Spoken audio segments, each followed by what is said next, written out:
They killed 7,000 Italian soldiers in a single day, crushed Europe's belief in white supremacy, and then history tried to pretend it never happened.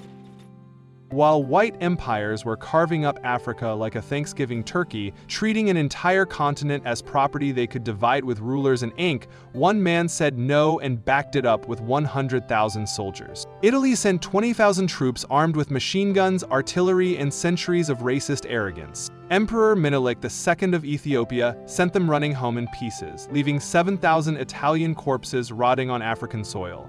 This wasn't just a battle, it was the complete destruction of everything Europe believed about racial superiority. And that's exactly why they've been trying to bury this story ever since. So how did an African emperor outsmart, outmaneuver, and completely annihilate a modern European army?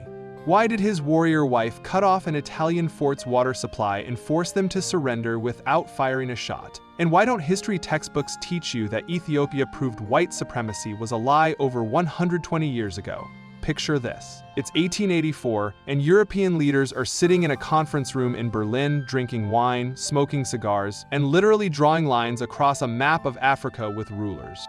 On that table sits the fate of an entire continent, and not a single African was invited to the meeting. No African consent was asked for. They just took it. This was the Berlin Conference, where Europe divided Africa among themselves like gangsters splitting up territory. Within 15 years of that meeting, 90% of Africa would be colonized. Millions would be enslaved, murdered, or displaced. Entire civilizations with thousands of years of history would be erased. Ancient kingdoms would be destroyed.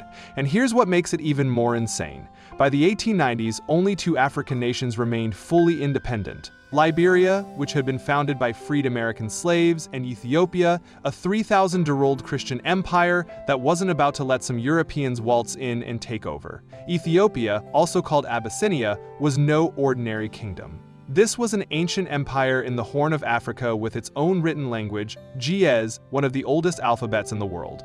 They had their own sophisticated architecture, their own coinage system, their own military traditions dating back millennia. They were Christian since the 4th century, long before most of Europe converted. This was a civilization that had been a major power when Europeans were still living in mud huts.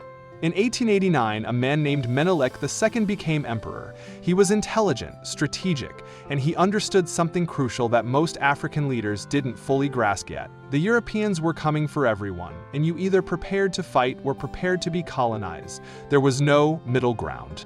Italy, desperate for colonial glory and watching jealously as Britain carved up Egypt and Sudan, as France dominated West Africa, and as Belgium committed unspeakable horrors in the Congo, decided they wanted their piece of Africa, and they set their sights on Ethiopia. They already controlled Eritrea on the Red Sea coast, and they figured Ethiopia would be an easy next conquest. They were catastrophically wrong. So Italy did what colonizers do best. They cheated. In 1889, they convinced Menelik to sign the Treaty of Wuchale, also spelled Wichale or Uchiali depending on the language. But here's the twist that would spark a war. The treaty had 2 versions. The Italian version, written in Italian, stated in Article 17 that Ethiopia was now Italy's protectorate, essentially a colony under Italian control. The Amharic version, the one Menelik signed, said Ethiopia could use Italy's services for foreign relations if they wanted to, but it was optional. 2 completely different meanings, one treaty. When Menelik discovered the deception in 1890, he was furious. According to historians, it was actually his wife, Empress Tatu Betul, who first noticed the discrepancy and raised the alarm. She was the one who reportedly tore up the Italian version of the treaty and told her husband that Italy was trying to trick them into giving up their sovereignty. Menelik immediately annulled the treaty in 1893, refusing to recognize Italy's claim over Ethiopia. Italy's response wasn't negotiation or diplomacy, it was war. Now you have to understand the context here. This was the absolute height of European arrogance and racist delusion. Italian newspapers were openly mocking primitive Africans and predicting an easy victory in a matter of weeks. Military experts in Rome were already planning the victory parade. Europe had just watched Britain crush the Zulu kingdom at the Battle of Ulundi in 1879, France dominate West Africa, and Belgium commit genocide in the Congo. The pattern seemed clear and inevitable to European minds. White armies with modern weapons always won, won, black armies with primitive weapons always lost. It was treated as a law of nature, biological proof of racial superiority. Italy genuinely believed that Africans couldn't organize complex military operations, couldn't develop sophisticated strategy, and couldn't possibly stand against European firepower. They were about to learn a very expensive lesson. In 1895, Italy invaded Ethiopian territory. 20,000 Italian soldiers backed by Eritrean conscripts crossed into northern Ethiopia. They were equipped with modern Remington rifles, Maxim machine guns, mountain artillery, and all the confidence of a colonial power that had never lost to Africans before. They were led by General Orst Baratieri, a man so confident in his inevitable victory that he was already fantasizing about his triumphal parade through Rome, imagining bringing Menelik back in a cage like some kind of trophy. But Menelik wasn't the king they expected, and here's where the story gets really interesting. When news of the invasion reached him, Emperor Menelik sent out a proclamation to every noble, every regional king, every ethnic group across Ethiopia. His message was simple but powerful. An enemy has come to destroy our country and our faith. Those with will and strength, join me. Those without strength, help me with your prayers. And something unprecedented happened. Rival kingdoms that had been fighting each other for generations immediately stopped and united under one banner. The Oromo from the south, the Tigrayans from the north, the people of Gojam, Shua, Bajemder, all put aside their differences and rallied to defend Ethiopian independence. Different ethnic groups, different regional powers all came together. Menelik mobilized over 100,000 soldiers, and approximately 73,000 to 82,000 of them would actually participate in the final battle. And here's the part they really don't want you to know. Menelik's secret weapon was a woman. Empress Tetu Bitol wasn't just Menelik's wife sitting in a palace somewhere. She was a military strategist, a battlefield commander, and a political genius in her own right. She commanded her own army of 5,000 infantry and 600 cavalry. She organized logistics for the massive Ethiopian force. She gathered intelligence through her network of spies. She coordinated supply lines, and when the fighting started, she personally led troops into battle. While European historians were busy pretending African women were passive and decorative, Tetu was cutting off Italian water supplies, commanding artillery units, and inspiring troops on the battlefield. When an Italian diplomat warned her that rejecting Italy's protectorate would cause Italy to lose its dignity, she replied, "We too must retain our dignity. You want other countries to see Ethiopia as your protege, but that will never be." But there's another racist myth that needs to be destroyed right now. You've probably been taught that Africans were fighting with spears and shields against European guns, right? That's the story they tell to make European victories seem inevitable and African resistance seem futile. The truth is completely different and far more interesting. Menelik had been preparing for this war for years. He'd been stockpiling modern weapons since he became emperor, buying rifles from France, Russia, and ironically, from Italy itself. By the time the war started, Ethiopia had approximately 100,000 rifles, many of them more modern than what the Italians were carrying. They had artillery. They had Maxim machine guns. They had trained officers who understood modern military tactics. Menelik had even hired Swiss and French military advisors to train his forces in European warfare techniques. But Europe refused to believe black Africans were capable of using modern weapons effectively. That racist assumption would cost Italy everything. As Menelik moved his massive army north across the treacherous Ethiopian highlands, Empress Tetu coordinated the incredible logistics of feeding and moving over 100,000 people on the march. Italian spies reported the numbers back to Rome, but Italian commanders didn't believe them. Exaggerated by primitive minds, they said. Africans can't organize forces that large. Meanwhile, Tetu was personally leading reconnaissance units, using her spy network to gather intelligence on Italian positions, cutting Italian supply lines, and using Ethiopia's mountainous terrain to her advantage. Ethiopian forces would appear suddenly, strike Italian outposts, and then vanish into the mountains like ghosts. The Italians grew increasingly paranoid, exhausted, and confused. They were fighting an enemy they couldn't see, in terrain they didn't understand, getting picked apart piece by piece. In December 1895, Ethiopian forces scored their first major victory at the Battle of Amba Alagi, where they completely destroyed an Italian brigade. Then in January 1896 came the Siege of Mekelle, and this is where Empress Tetu's genius really showed. The Italians had fortified themselves in a strong position at Fort Mekelle. A frontal assault would have cost thousands of Ethiopian lives, so Tetu proposed a different strategy. cut off their water supply. On January 9, 1896, 900 soldiers from the Empress's personal contingent crept down a ravine in the middle of the night and cut off the stream supplying water to the Italian fort. Then they settled out of firing range and waited. By January 18th, the Italians were dying of thirst. Major Giuseppe Galliano sent a desperate message to Italian headquarters. The fort resists, but we have only 2 rations of water left. Our fall is near. The fort surrendered without the Ethiopians firing a single shot. Tatu had won a major victory through pure strategy, saving thousands of Ethiopian lives. Back in Rome, politicians were pressuring General Baratieri with increasingly angry telegrams. On February 25, 1896, Italian Prime Minister Francesco Crispi sent Baratieri a message essentially calling him a coward and demanding immediate action. Baratieri was also about to be replaced by a new commander, which meant this was his last chance to salvage his reputation and career. So on February 29, 1896, Baratieri made a fatal decision. He would launch a surprise night attack and catch the sleeping Africans off guard. He ordered his army to march at night through the mountains to occupy strong defensive positions before dawn, forcing Menelik to either attack uphill or retreat in shame. But there was one catastrophic problem. His maps were wrong. Italian military maps of Ethiopia had been drawn by cartographers in Rome who had never actually traveled through the region, who assumed they knew the terrain better than the people who'd lived there for thousands of years. In the pitch-black darkness of the Ethiopian highlands, Italian columns got separated from each other. Units lost contact. Communication broke down completely. Soldiers couldn't see where they were going. The whole operation turned into chaos before a single shot was fired. And when dawn broke on March 1, 1896, over the mountains near the town of Adwa, the Italian soldiers looked up and saw something that shattered every assumption they'd ever held about race, about empire, about African capability. They weren't facing a disorganized mob of spear-wielding tribesmen. They were completely surrounded on 3 sides by a disciplined army of over 80,000 soldiers in perfect battle formation, holding the high ground, armed with modern rifles and artillery, with clear command structure and coordination. Menelik's forces knew every inch of this terrain. They'd been waiting. And then the attack began. What happened next wasn't a battle, it was a slaughter. Ethiopian forces used sophisticated modern military tactics, flanking maneuvers, combined arms coordination between infantry and cavalry, devastating artillery support, strategic reserves.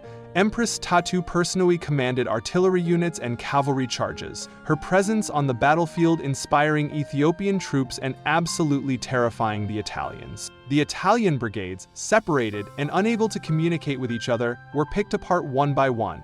The 1st Brigade, commanded by General Matteo Albertone, had accidentally marched straight into the Ethiopian lines in the darkness. They were surrounded and annihilated. When General Giuseppe Aramondi's brigade tried to rescue them, they were cut to pieces. General Vittorio de Bormida's brigade got lost completely, wandered into a valley, and was systematically destroyed by Ethiopian forces firing down from the ridges. And here's something that tells you everything about how this war was really going. The Eritrean Askari, African soldiers who'd been forced to fight for Italy, started defecting in the middle of the battle. They switched sides and joined Menelik's forces, recognizing who the real enemy of African freedom was. By noon, the Italian army wasn't retreating. It was disintegrating into a panicked mob running for their lives back toward Eritrea. The numbers tell the brutal story. Approximately 7,000 Italian soldiers killed, 1,500 wounded, 3,000 captured. Ethiopia lost between 4,000 and 7,000 soldiers, but from a much larger force. This was the worst defeat of a European colonial army by African forces in the entire history of colonialism, and what makes it even more remarkable is what happened next. The Ethiopian treatment of prisoners completely contradicted European racist assumptions about African savagery. The 3,000 Italian prisoners were treated well, fed, and given medical care. This was in stark contrast to how Europeans routinely treated African captives, who were frequently executed, enslaved, or left to die. Menelik even released 200 Italian prisoners on November 20, 1896 as a gesture of goodwill in honor of the birthday of the Queen of Italy. He used the prisoners as leverage to force Italy to the bargaining table and negotiate from a position of strength. On October 26, 1896, Italy signed the Treaty of Addis Ababa, formally recognizing complete Ethiopian independence and annulling the Treaty of Wuchale. This was the first time a European colonial power had signed an equal treaty with an African nation since the era of colonialism began. Italy kept its colony in Eritrea but had to completely abandon its plans to colonize Ethiopia. The news of Adwe sent shockwaves through every colonial capital in Europe and across the African diaspora. If Ethiopians could defeat a European army, what about everyone else? What about the millions of colonized people across Africa, Asia, and the Americas? The Battle of Adwa threatened the entire ideological foundation of colonialism. The racist lie that European dominance was natural, inevitable, and biological. So Europe did what it always does when reality threatens to shatter their propaganda. They launched a systematic cover-up campaign. The Italian government suppressed the true details of the battle. European historians downplayed it as a lucky fluke or claimed the Italians weren't really trying.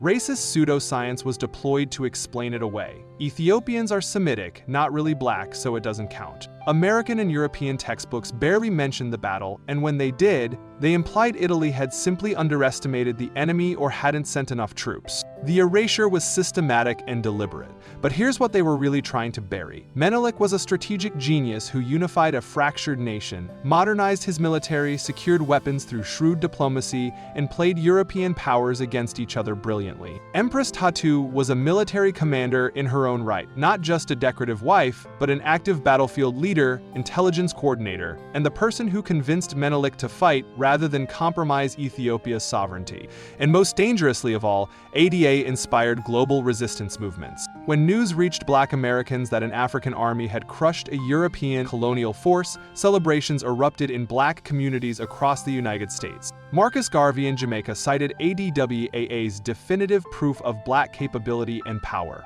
Anti-colonial movements in India, the Caribbean, and across Africa drew hope and inspiration from Ethiopia's victory. W.E.B. Du Bois wrote about Adwa's significance to the Pan-African movement. Leaders of future independence struggles study the battle. Ethiopia became a symbol of African resistance and dignity. The very existence of an independent Black nation that had defeated white supremacy using modern weapons and tactics on their own terms shattered centuries of colonial propaganda. And that was absolutely unforgivable to European powers. Here's the pattern you need to understand. When Black people win, when they achieve something that contradicts racist narratives, history gets systematically rewritten. Victories become flukes. Brilliant leaders become lucky warlords. Ancient civilizations become primitive tribes. Strategic genius becomes accident. This isn't accidental, it's essential to maintaining white supremacy. Because if people knew the truth, if they understood that resistance was always possible, that African kingdoms routinely defeated European armies when they had equal resources, that Black brilliance and strategic thinking have always existed, the entire structure of racial hierarchy would collapse. And here's the final reveal that exposes everything. Italy invaded Ethiopia again in 1935 under fascist dictator Benito Mussolini. This time, they used chemical weapons banned by international law. They dropped mustard gas on civilians. They bombed Red Cross hospitals. They massacred entire villages. They used overwhelming illegal force and modern technology, and they finally occupied Ethiopia from 1936 to 1941. Why would they come back with such overwhelming illegal brutality nearly 40 years later? Because they never forgave ADWA. Because one Black emperor and his warrior empress had exposed them as beatable, had humiliated them in front of the entire world, and had proven that white supremacy was a lie. That was more dangerous than any army, more threatening than any weapon.